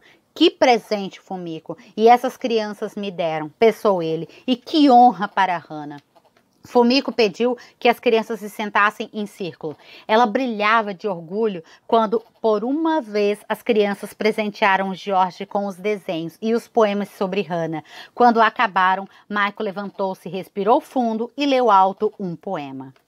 Hannah Brad, 13 anos de idade, a dona desta mala. 58 anos atrás, 18 de maio de 1942, 2 dias depois de celebrar seu aniversário de 11 anos, ela foi levada para Terezin, na Tchecoslováquia. 23 de outubro de 1944, amassada num trem de carga, ela foi para Auschwitz. Ela foi levada à câmara de gás logo depois. As pessoas só podiam levar uma mala cada uma. Eu tento imaginar o que Hannah levou na sua mala. Hannah teria 69 anos hoje, mas sua vida acabou quando ela tinha 13. Eu imagino que tipo de garota ela era. Alguns desenhos que ela fez em Terezin, isso é tudo que ela deixou para nós. O que esses desenhos nos dizem? Memórias felizes de sua família? Sonhos e esperanças para o futuro? Porque ela foi morta. Havia uma razão. Ela nascia judia. Nome Hannah Brad. Data de nascimento 16 de maio de 1931. Órfã. Nós, Pequenas Asas, vamos contar a todas as crianças do Japão o que aconteceu com Hannah. Nós, Pequenas Asas, nunca esqueceremos o que aconteceu com 1,5 milhão de crianças judias. Nós, crianças, podemos fazer a diferença em construir a paz neste mundo, para que o Holocausto nunca aconteça de novo. A história da mala de Hannah continua nos surpreendendo. Numa viagem à Polônia em março de 2004, George e Fumiko descobriram que a mala original havia sido destruída, juntamente com muitos outros objetos do Holocausto, num incêndio suspeito em Birmingham, na Inglaterra, em 1984. O Museu de Auschwitz criou uma réplica ou cópia da mala com base em uma fotografia.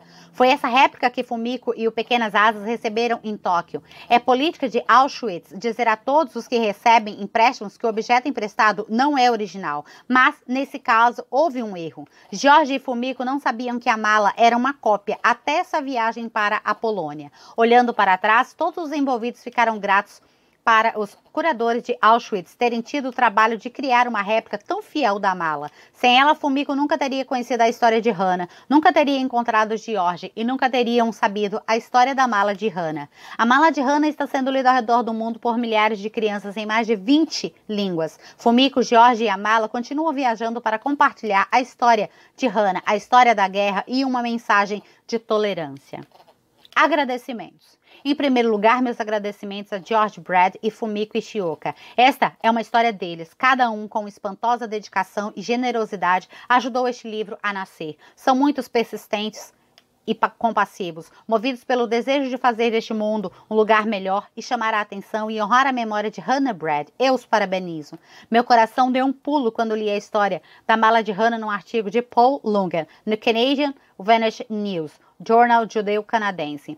A história me tocou a tal ponto que decidi sair do meu exílio e produzir meu primeiro documentário de rádio em 12 anos. O resultado foi A Mala de Hannah, que foi ao ar no The Sunday Edition, edição de domingo, na rádio CBC One, em janeiro de 2001. O primeiro telefonema que recebemos depois do programa foi de uma chorosa, Mark Wolf, que me disse naquele momento que eu deveria escrever um livro. Mark é uma das pessoas que mais gosto neste mundo, uma amiga ferozmente leal, hilária, engraçada e extremamente talentosa, que se refere a mim como minha editora, com um fingido ar snob. Juntamente com Marge, Sarah Strutz trouxe clareza ao processo editorial, Jeffrey Canton, assim como Caroline Foster e Laura McCourt, da Second Story Press, trouxeram importantes colaborações. Reinhold Gonçalves sabe que, sem sua paciência e sua prática em estúdio radiofônico e em recursos de computação, minha vida seria muito mais complicada do que já é.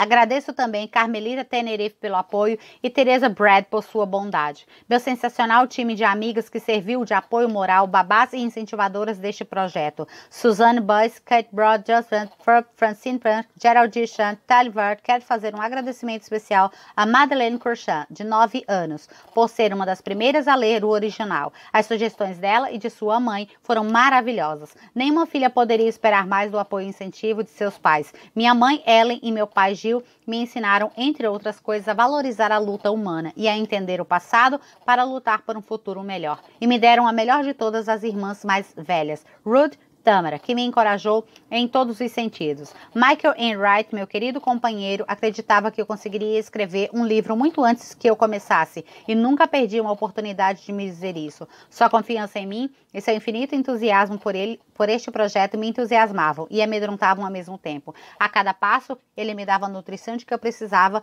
o cutucão necessário e o espaço apropriado. Fico grata por tudo isso. Também sou grata pela dedicação sincera da ninhada Enright, Daniel, Anthony e Nancy. Meu filho Gabriel Seth Enright Levine tem agora 6 anos de idade e é muito novo para saber a história de Hannah, mas quando eu estiver com idade suficiente, a lerei para ele. Espero que ele fique atraído por Hannah, George e Fumiko, como eu fiquei. Também espero que ele compreenda que a história do mundo é relevante para a nossa história e que, apesar da maldade inominável, pessoas e atos de bondade fazem a diferença.